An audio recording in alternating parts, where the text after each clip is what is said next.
আচ্ছা, ৫ মিনিটের চার্টকে ট্রেড করা কিন্তু বেশ কঠিন, তাই না? মার্কেট এত দ্রুত পাল্টায় যে মুভমেন্ট ধরাটা প্রায় অসম্ভব মনে হয়। কিন্তু কেমন হয় যদি এমন একটা প্যাটার্ন পাওয়া যায় যেটা একটা বড় মুভমেন্টের ঠিক আগে আপনাকে সিগন্যাল দিয়ে দেবে? হ্যাঁ, আজকে আমরা ঠিক এইরকমই একটা পাওয়ারফুল স্ট্র্যাটেজি নিয়ে কথা বলবো। তো চলুন শুরু করা যাক। তো প্রশ্নটা হলো, হাজার হাজার ক্যান্ডেলের ভিড়ে একটা মাত্র ক্যান্ডেল প্যাটার্ন কি করে মার্কেটের একটা বড়সড় মুভের খবর দিতে পারে? শুনতে একটু অবাক লাগলেও উত্তরটা হলো হ্যাঁ, পারে। আর সেই শক্তিশালী প্যাটার্নটার নামই হলো ইনসাইড বার। চলুন আজ এটাই আমরা ভালো করে বুঝে নিই। একটা জিনিস ভাবুন তো, একজন স্প্রিন্টার দৌড় শুরুর আগে কি করে? একদম স্থির হয়ে সমস্ত শক্তি এক জায়গায় জড়ো করে, তাই না? মার্কেটও কিন্তু ঠিক একই কাজ করে। বড় কোনো একদিকে যাওয়ার আগে মার্কেট হঠাৎ করে একটু শান্ত হয়ে যায়, একটু দম নেয়। এই যে শক্তি জমানোর সময়টা, একেই আমরা টেকনিক্যালি বলি কনসলিডেশন। আর এই কনসলিডেশনকে চেনার সবথেকে সহজ একটা সিগন্যাল হলো ইনসাইড বার। তো এই ইনসাইড বার জিনিসটা আসলে কি, দেখতে কেমন? দেখুন, ব্যাপারটা একদমই সোজা। ধরুন একটা বড় ক্যান্ডেল আছে, আমরা ওটাকে বলি মাদার বার। এখন ঠিক তার পরের ক্যান্ডেলটা যদি এমন হয় যে সেটার হাই আর লো দুটোই আগের ওই মাদার বারের হাই লো এর ভেতরেই থেকে যায়, মানে বাচ্চাটা যেন মায়ের ভেতরেই রয়ে গেছে, ওটাই হলো আমাদের ইনসাইড বার। খুবই সিম্পল, তাই না? এখানে ভালো করে দেখুন, মাদার বারটা বেশ বড়, মানে মার্কেটে বেশ অ্যাকশন ছিল। কিন্তু তার ঠিক পরের ক্যান্ডেলটা ইনসাইড বারটা দেখুন কেমন ছোট, পুরোটা আগেরটার ভেতরে আটকা পড়ে আছে। এর মানে কি? এর মানে হলো মার্কেটে বায়ার আর সেলারের মধ্যে একটা জোর টক্কর চলছে, কিন্তু কেউ কাউকে হারাতে পারছে না। মার্কেট কনফিউজড, কোন দিকে যাবে বুঝতে পারছে না। আর এই দ্বিধার মুহূর্তটাই কিন্তু আমাদের জন্য একটা বিশাল সুযোগ তৈরি করে।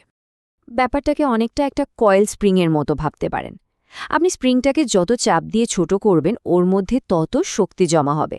আর যেই মুহূর্তে চাপটা ছেড়ে দেবেন, বুম, একটা বিস্ফোরণের মতো ছিটকে বেরোবে।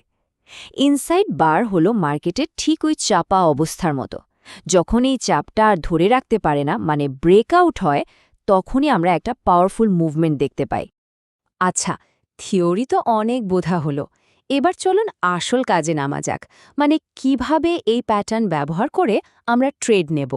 প্রথমে আমরা শিখব বুলিশ এন্ট্রি প্ল্যানটা, মানে বাই বা কল ট্রেড কখন নিতে হবে, যখন আমাদের মনে হচ্ছে মার্কেট ওপরের দিকে যাবে। একটা পারফেক্ট বাই ট্রেড নেওয়ার জন্য আমাদের একটা 4 দফা চেকলিস্ট ফলো করতে হবে। Number 1, trend.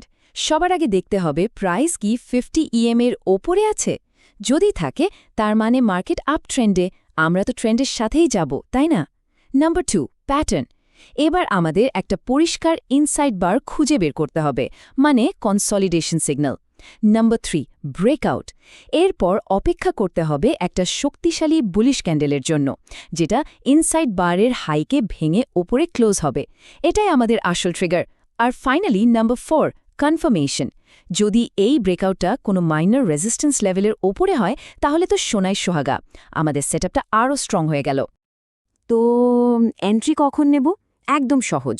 যেই মুহূর্তে ওই শক্তিশালী ব্রেকআউট ক্যান্ডেলটা ক্লোজ হবে, ঠিক সেই ক্লোজিং প্রাইসে আমরা 5 মিনিটের জন্য একটা কল ট্রেড নিয়ে নেব। টাইমিংটা এখানে কিন্তু খুব জরুরি। আচ্ছা, বাই ট্রেডের ব্যাপারটা তো পরিষ্কার হলো। এবার ঠিক এর উল্টোটা দেখা যাক, মানে সেল বা পুট ট্রেড আমরা কখন নেব। নিয়মগুলো কিন্তু প্রায় একই, জাস্ট আয়নার প্রতিবিম্বের মতো উল্টো।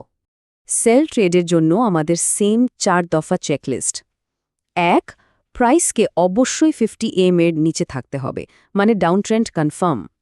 2, একটা ক্লিন ইনসাইড বার প্যাটার্ন ফর্ম হতে হবে। 3, একটা শক্তিশালী বেরিশ বা লাল ক্যান্ডেলকে ইনসাইড বারের লো ভেঙে নিচে ক্লোজ হতে হবে। এটা হলো সেলারদের পাওয়ার দেখানোর মুহূর্ত। আর 4 নম্বর, যদি এই ব্রেকআউটটা কোনো মাইনার সাপোর্ট লেভেলের নিচে হয়, তাহলে আমাদের সেটআপটা আরও বেশি নির্ভরযোগ্য হয়ে যায়। এখানেও এন্ট্রির নিয়মটা একই। যেই মুহূর্তে ওই শক্তিশালী বেরিশ ব্রেকআউট ক্যান্ডেলটা ক্লোজ হবে, ঠিক তখনই 5 মিনিটের জন্য একটা পুট ট্রেড এন্টার করতে হবে। দেখুন, শুধু একটা ভালো স্ট্র্যাটেজি জানলেই কিন্তু হবে না। ওটা তো যুদ্ধের অর্ধেক। বাকি অর্ধেক হলো নিজের ক্যাপিটালকে বাঁচানো। আর তার জন্য কিছু নিয়ম মেনে চলাটা মাস্ট। এগুলো হলো আপনার ট্রেডিংয়ের সেফটি রুলস, যেগুলো ভাঙা চলবে না। চলুন সেই নিয়মগুলো একবার দেখে নিই। সবথেকে জরুরি কয়েকটা কথা মাথায় গেঁথে নিন। ১.